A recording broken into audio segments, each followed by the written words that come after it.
Thank you, Zina. Good day, gentlemen. Evan and Jock. Jock, due to unavailability of key players, what will we looking to get out of this week against an English side who can field their full strength side, and you can't field English-based players? A bit unfair, maybe, or is it a matter of it is what it is?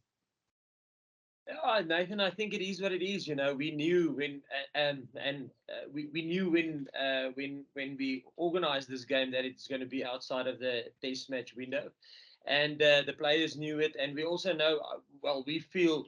I think if you look at the development of the squad over this year, and you look at the growth of some of the players coming into the mix, and us developing succession planning in positions, I think we always saw this Test match as an opportunity to get some of the younger players involved, or let's call them less experienced players. So I think it's a great opportunity for them, and from our side, we're quite looking forward to see how they perform in this big Test match. And that's why for us, I know England obviously have this relationship with the clubs, and they can have all their players, but for us, we can't have the French-based players or the Irish-based players or the English-based. But it is what it is, and like I say, it's good for us. We still feel that we can get a team out there that's good enough to compete. Rugby. Hi, good afternoon, Jacques. Good afternoon, Evan. Just a twofold question, Jacques. We saw Mani Lobo obviously come on last week, and he performed really well. Were you guys attempted to sort of give him an opportunity to start the Saturday? And then, just Jacques, you obviously played England the last two occasions at Twickenham in 2018 and 2021. Both games were obviously lost, very close games. You guys use as extra motivation for this weekend, knowing that you haven't won on the last two occasions? Thanks. Okay, so the first one was on Mani. Yeah, no, listen, Mani is going from strength to strength in the squad. I think he's only been with us now for 8 weeks, and you can see how he's taking more ownership and more ownership. In terms of the rugby stuff, and on field, off field. And we're really excited to see what he can do at Twickenham. And the game's getting bigger and bigger and more pressure. And there's going to, I think, I don't know how the ticket sales went, but I think there will be a fair amount of people at Twickenham, and it will be similar to what we experienced in Marseille. And I think it's good for his development, and it's nice for us to have him with us. Were we tempted? I think Damien is doing well at 10, and he's driving the team forward. And again, he only started, I would say, after about 5 games, 5 Test matches in this year, start settling at 10. So he's also getting lucky experience playing at 10. We know that he can do it for us at 12 and at 15. It's nice to have the two of them. And then in terms of the other part was, extra motivation.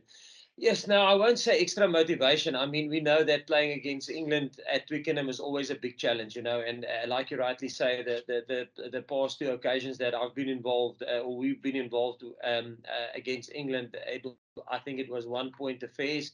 But yes, I mean, it's always a motivation for us to perform against England, and everyone on tour. For us, obviously, we had 2 narrow losses against Ireland and against the French. We got a victory against Italy, and for us, and I guess for England the same. It would be both teams would like to get a victory on Saturday. So I won't say it's extra motivation. I think both teams will be motivated to get a result on Saturday. Sanile? Thank you so much, Zina. Good morning, or good afternoon, Jacques. Good afternoon, Evan. My question is to you, Jacques. With everything that has been happening on the tour, right? You guys have been there for a while. Out of all the boxes that you and the coaching staff wanted to tick, how many of those boxes would you say have been ticked with everything that's been happening on the tour when it comes to all the on-field stuff? And how many of the boxes still have to be ticked, if you can try to sum that up? Yes, I think like Rassie mentioned it often. Listen, I don't think people want to know that we're getting answers, but I think that is the thing of this tour, and especially this game where we play this test match out of the window. We will get and the SAA games. We wanted to see certain players play with a Springbok on their chest, although it is against clubs, but you play for your country, so there's a little bit more pressure, and we wanted some answers on certain players, and I think we got some answers on certain players, and the same on Saturday, and even on field, if you look at, we always want to try and improve and develop and try and build our game in all the aspects, and obviously we're trying stuff, and just like all the other teams are trying, and I think if you look at us, I think although we had 2 narrow losses against the number 1 and 2 team in the world away from home, I think if I have to be quite honest, I think we certainly internally know that I don't think we far off in being contenders for the World Cup next year, and I think the world knows that we're not far off. I think we're still building, and we're still trying to get some results and get some answers in certain aspects, but I think we certainly believe and know that we're not far off being contenders, and I think the world knows that as well. Percy? Hey guys, just a quick couple if that's okay. Just wondered what you made of England this autumn, if they're stronger or weaker than the team you faced last year, and Rassie's ban as well. Has that affected the mood in the camp or your preparations logistically for the week? Firstly, now in England, yes, England's a quality side, well coached, and I mean, if you look at their results, I know one will look at the Argentina result, but if you look at the result against Japan, and if you look at their result against New Zealand, I mean, they're a team that don't go away. I think they got themselves back into the game with less than 7 or 8 minutes to go, and I think if you look at even the results that went against them, I'm thinking now Australian result, I'm thinking the Argentina result. Those games were close, and a decision here or there, or opportunity taken here or there, could have changed the result. So no, I think they're quality side, and there's been a lot of development in their game, and it's going to be a nice challenge for us, and we're quite looking forward to it. In terms of Rassie's ban, no, listen, from our side, we focus on rugby. And I guess there will probably be a lot of questions about the ban, and for me as a coach, yes, I don't want to go into those things. I probably focus on rugby more than not, but for us that's a tight-knit unit and a tight-knit team, and even can I mean, everybody knows exactly what's going on. We're open and transparent to everybody, and for us that probably holds that knows all the facts. It's sometimes for us, if it's I don't want to say disappointing. What would the right word be? It's sometimes for us, maybe disappointing is the right word. When there's only certain facts that go out, and then people from the outside will, which is right, which obviously they only have those facts available. They form an opinion and give an opinion on something that happened, and obviously they don't know all the facts.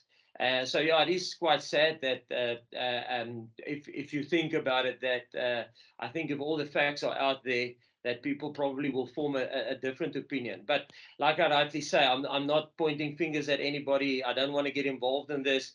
But for us as a group, players, management, staff members within the Springbok team, we know about everything. We're transparent. We share everything with the players, and we know all the facts. And unfortunately, yes, things went that way. But for us, the main thing is to focus on rugby and to make sure that we prepare our players mentally to be ready for a big test against England on Saturday.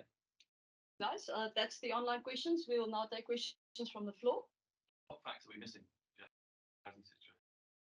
I think it probably will come out. You know, we're not allowed. There's a lot of confidentiality that we're not allowed to talk about, especially with media. So I think obviously you guys would know that I'm not the only coach that would say that, but Eddie said that before. That listen, it's stuff we can't discuss. You know, so unfortunately it is what it is. But we know the facts. I mean, we shared with the players, we shared with everyone within the group. But there will only be a certain amount of facts that do go out. Are you concerned though that the view of the Springboks outside the camp is diminishing and your reputation is suffering because of again, that we know what happens within us. I mean, we can't control narratives of other people's opinion about us. We can't control it. So whatever people think about us, they think about us. But we know what happens inside and how we are and how tight we are as a group.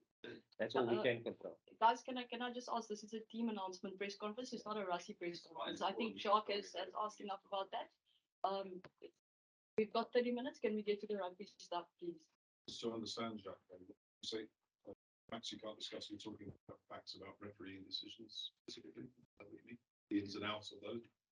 No, just terms of development of where our game is going, you know, terms of certain skill sets that we develop, that we are trying to develop and stuff like that. So no referee stuff, rugby stuff, technical, fundamental stuff, gameplay. Can you just give a bit of insight into how you've been this week and this week? Yes, Rassie. No, Rassie. During the week, it's as per normal. I mean, he can be with us. It's just that he's banned from match days. So obviously, the roles and responsibilities that he fulfill in match day, we just absorbed within us, like we did for a year. And you saw? You said that you knows that you're not yourselves. No, you're not. That you have to make up to get where you want to be. Yes, I don't want to go into too much detail in terms of that, but yeah, obviously, I think we know. I think it would be unfair to the team to give that away. I think there's a little bit of growth that needs to happen in almost everything. That's probably the cliche answer, but yeah, no, I don't want to go into specifics on that. But I think we building nicely. We need consistency. That's probably the big thing that we have to develop, which is to be more consistent in terms of our performances, and to probably that consistency. Can you give us any specifics as far as the developments you've seen with England, maybe over the whole World Cup cycle so far, what they've been trying to kind of develop, maybe in the same way that you guys? I think they will probably also look for consistency. I think if you look at their results, it's also a point here, point there. You need to probably for us as well, you know, when you get big opportunities, you need to nail them down. And I think, there's a couple of opportunities they had on the weekend which they didn't nail down, which could have had a different result. And same with us, you know, we had a couple of opportunities against France and against Ireland, which we didn't nail down, especially against Ireland. We created a lot. And the disappointing part is when that big point do come, you need to nail it, and we didn't nail it. Where Ireland did nail it, you know, and France did nail it when they need to get a result in the last 4 minutes of the game, they got it. And I think that's probably the consistency I'm talking about: playing big points well, or big passages or episodes in the game well, and be more consistent in nailing them. You know, yeah.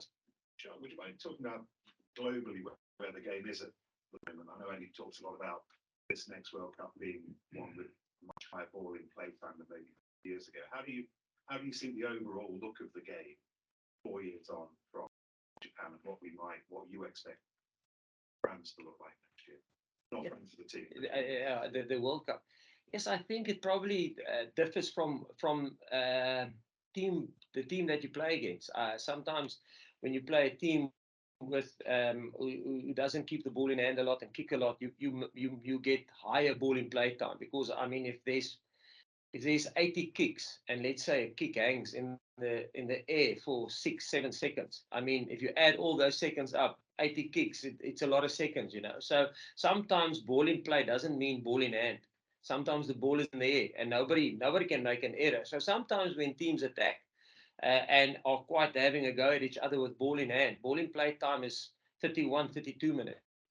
Where teams play a kicking game and it's this tennis game for territory, you might get a game that blow up to 38, 39 minutes. But I do think the speed of the game will be quicker, ball in hand. But it depends what the opposition does and what your strategy is. Yeah. Do you like where the game is at the moment? We're selling it to a bigger audience that the World Cup will provide us next year. Do we like the product at the moment, do you think?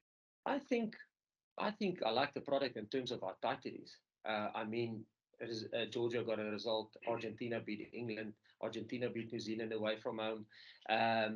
So I think the product and what World Rugby has done to get, I don't want to call them tier 2 nations anymore, but you know what I'm talking about. I think the gap there between the top 8 to 10 teams in the world and the rest of the world is a lot tighter, and anybody can literally beat anybody on any given day. So I think for a wider audience, that's quite exciting, So I think the competitiveness between the unions, for me, is a challenge. So even when we played Italy last weekend, I mean, it's not a game that you go in.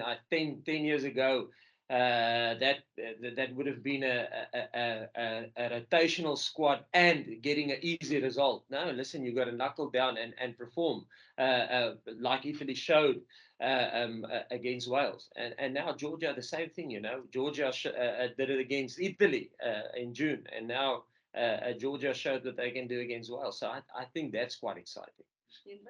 Jacques, what triggered the adoption of a more attacking style of rugby that the Boks played against Italy and France?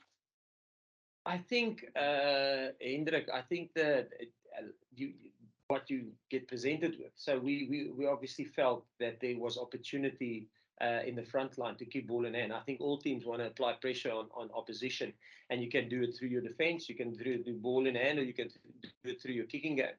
So it probably depends where you feel you can apply pressure. And sometimes it's something that you're good at, and sometimes it's something where you think the opposition is maybe you see opportunity on that side. I won't say not good at, because I think at this level, like we rightly mentioned now, with the nations getting better and better, I don't think there's weaknesses in the top 15 teams. It's just if you see opportunity where you can apply pressure, and we felt that we can apply pressure with ball in hand, and so I think that's probably another question. I think that gentleman asked, where do we want to develop? I think is to have a more balanced approach in terms of applying pressure on opposition, not just through a defense, or not just through set pieces. So to almost try and get the continuity, not continuity, the balance right, and the consistency in terms of varying your game in terms of that. Did you expect the players to adapt so quickly, and how important is really the route to this game plan? I know. Look, the funny thing is, I think the players, especially the players, got more. If you think where we started against Wales, we started with the second test match against Wales. We started with we made like 18 changes. So I think the group now, the established players are comfortable with it. If you think what we did in the World Cup final versus what we did against Wales in the semi-final, I think it's we could adapt with that group of players. It was easy to change small little tweaks within your game plan, and they could adapt and apply pressure differently. I think what we did in 2021, we kept consistency, because we didn't play any rugby in 2020 due to COVID, and in 2022, our big aim was to get growth within the squad. In terms of and get more players involved, and get a squad depth within the squad, and experience in that squad depth.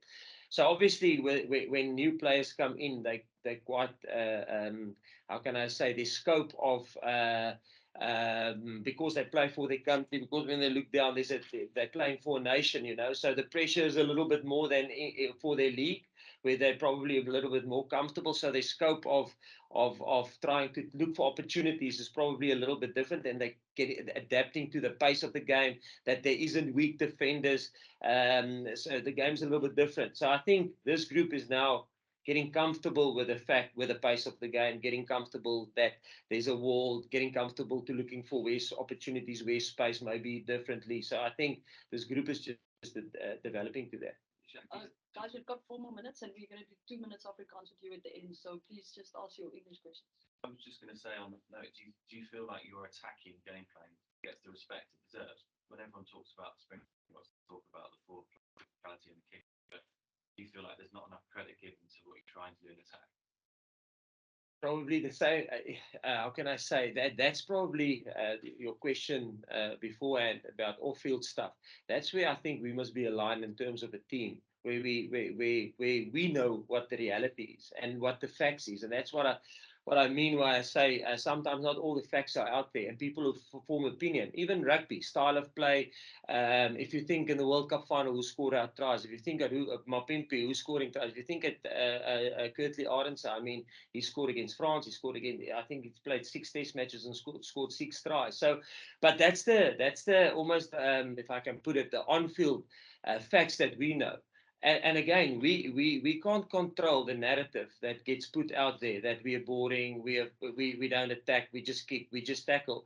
We can't control, and all the energy that you put into that, you're not going to change that narrative. That's the narrative people want to drive. As long as you are truthful on and off the field with the facts available, and you share it with the players, and the players know it, and they know what the truth is within us. That's all we can do. So yeah, if we will get respect, or ever, I don't know. But as long as we are comfortable what we are putting out there and what we're trying to achieve, and we are open and honest with each other as a group, players, management, staff members, we're happy. Do you support the Director of Rugby putting videos on social media to help people understand what's going on? Do you support him doing that? Jacques, don't answer that. This is not a race conference. How about a team selection question? Can you solve a question over there? One more question there, and if you can't, then we're done, guys. Thank you. Only 2 recognized tight heads in the squad. 2 recognized tight heads in the squad. Okay, tight heads. And do you have Wilco Low on speed dial, or is Ox willing to cover if there's a pinch? We've got 2. So in the squad. In the squad right now, there's we've got 5 props. 5 props, but 2 tight heads. 2 tight heads, yes. Yeah, I think Ox, yes, I've been coaching Ox since he said schools when he was 17 years old. So he can do a job for us there, but I think we're fortunate in terms of Springboks or SA Rugby is that, yes, I mean, obviously, Wilco Low, it's out of the test match. It's out of the window, so he will not be able to play. But there is a couple of players that plays in the Northern Hemisphere going into France next year. The Depree brothers that's on speed dial, Raymond Roulet, lots of players that play in France. Dylan Lates. That if we do pick up an injury, I mean they are playing good rugby currently. They played for the Barbos now. Raymond and Dylan. There's always players, South African players that play here that we can get on speed dial if we do hit a crisis. But it will be if we pick up something now, we will have to get somebody in from South Africa. Yeah, but just from a player's perspective, do you feel that an excellent performance on Saturday will be an accurate assessment of how you guys have come along this year, especially against what is a very good and what is, as Jacques has pointed out, an inconsistent England side? Yeah, so I don't think you ever play a rugby game to lose, but it's, as we said, it's before the World Cup here, so it's trying all these things and getting, as you said, consistency. And we're just excited as a team, and training's been going well, so we can't wait for the weekend.